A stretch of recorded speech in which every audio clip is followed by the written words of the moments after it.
The Pod Show by Beat Fact Music. Hit that subscribe button on YouTube. Hit that subscribe button.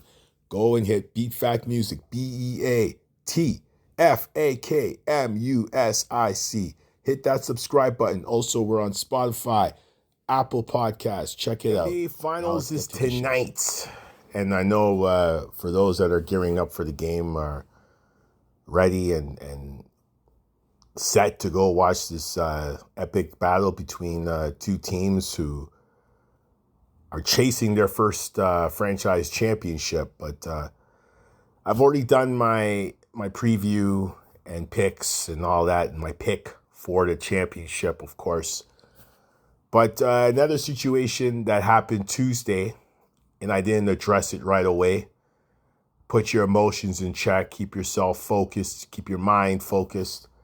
Because, a lot of people jumped on this and, some people were like, oh, yeah, I said it was going to happen and da-da-da-da. Everybody wants to pat themselves on the back, especially the people on social media, the fanboys and fangirls. They want to pat themselves on the back and say, oh, yeah, I knew he should have got fired and da-da-da-da-da.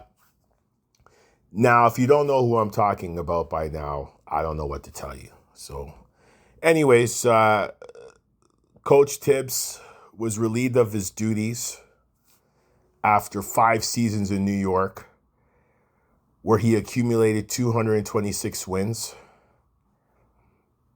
a Coach of the Year, 240-win seasons, 250-win seasons, 4 playoff appearances, and 1 Eastern Conference appearance, which just happened. And my full take on the firing is I don't like it. And for various reasons. Number one, the Knicks organization knew what they were hiring when they got Tom Thibodeau. Defensive-minded, very gritty, very committed to the game itself. Strong-willed, wasn't going to change. The guy is, 67 years old, if I'm correct? I don't want to be wrong. I think he's 67 years old. So he's been around the game for a long time. So I don't know what people were expecting. 67 years old. And I don't know what people were expecting. It's mind-boggling when you hear all these media outlets and people coming out and social mediaites and fanboys and fangirls saying, well, he ran them to the ground, da-da-da-da-da. He's been doing this for the last 15 years. He's been doing it for 15 years, folks. So what did you guys expect? And I'll be honest, there were times I was very critical of him, but I wasn't firing him. And the reason why I didn't have him fired is because he's got that mentality that basketball needs, the game of basketball needs coaches like Tom Thibodeau.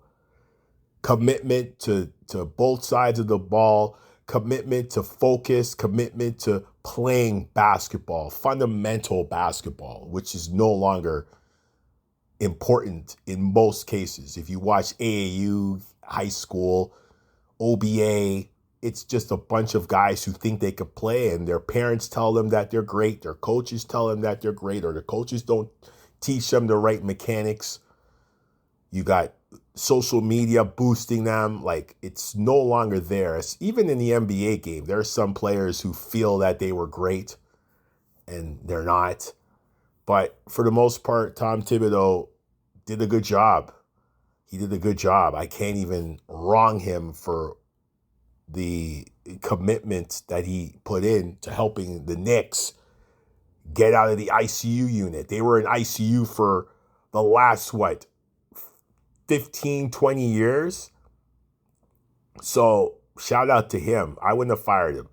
Now, I know if he had gotten swept by Boston or lost 4-1, I would have not been surprised if they would have fired him. Because I said to myself, if he doesn't win this series or he gets beaten to the ground by Boston, he's going to get knocked out. But after this performance, after the commitment he's put in, and the players are committed to his style, and, you got fools saying, oh, this is Cat's fault, and some people blame Cat. And when I say the fools, I don't mean fools. I mean I know people that have said they believe Cat did, which is good, but there are a lot of fanboys and fangirls. Oh, this is Cat's fault. Cat was hurt. As reported, he has some injuries that are going to have to be attended to via surgery. So calm down on that for the fanboys and fangirls. I don't think Cat's the reason why he got fired. I think James Dolan was the one that made the last call. I feel James Dolan's trying to win now. I think there's a lot of pressure on him. People are always shitting on James Dolan. Trust me, I'm one of those. I don't like him. I think he's got that Harold Ballard mentality. If you don't know who Harold Ballard is, please Google him. He's one of the nastiest human beings on this earth. Was, past tense.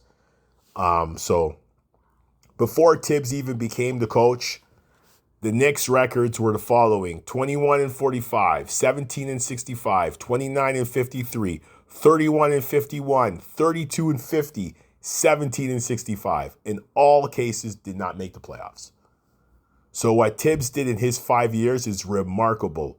And shout out to him. He'll be fine. It's shocking, but he'll be fine. He'll be fine. He's not done.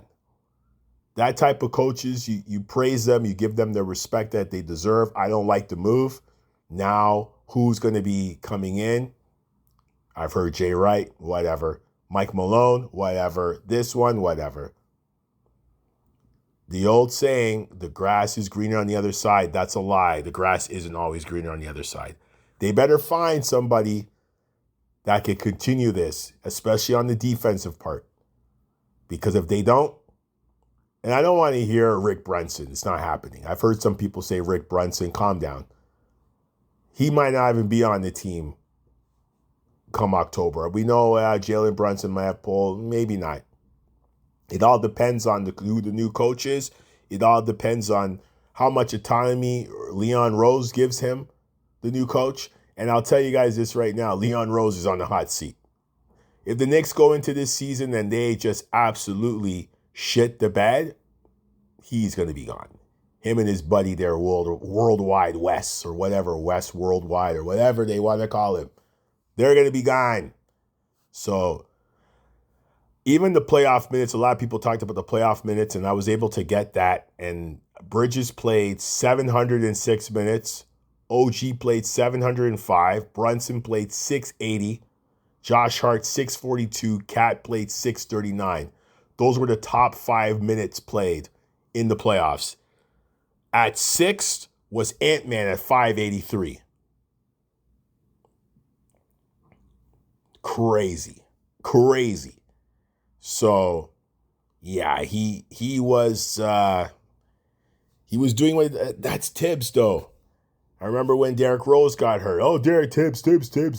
Listen, guys. Thibs is the guy who's always coached that way. Don't expect a 67-year-old man to change. I mean, he did panic a little bit in the Indy series and started using his bench. You know, McBride, Shamet, you know, they did some great stuff. Shout out to them. So, but at the end of the day, do I like the move? No. Do I understand it? Yes, I do. And this is where you sit down and you process this. Not just as a fanboy, the fangirl, but as a basketball fan, as a guy like myself who's a basketball guy, I understand the move, but I don't like it. So we'll see where the Knicks go from here. Hopefully it's a good direction, because they're going to need to go in a good direction. Because if they fall backwards from this performance that they just had, Leon Rose and Worldwide West or West Worldwide are going to be gone too, and should be. So you can't fire one and not send the rest. To me, it's a package deal. Leon Rose brought him in, didn't really give him a vote of confidence, wrote that BS statement to send out to people, still hiding. James Dolan hiding as usual. So if the coward wants to put a statement like that, no problem.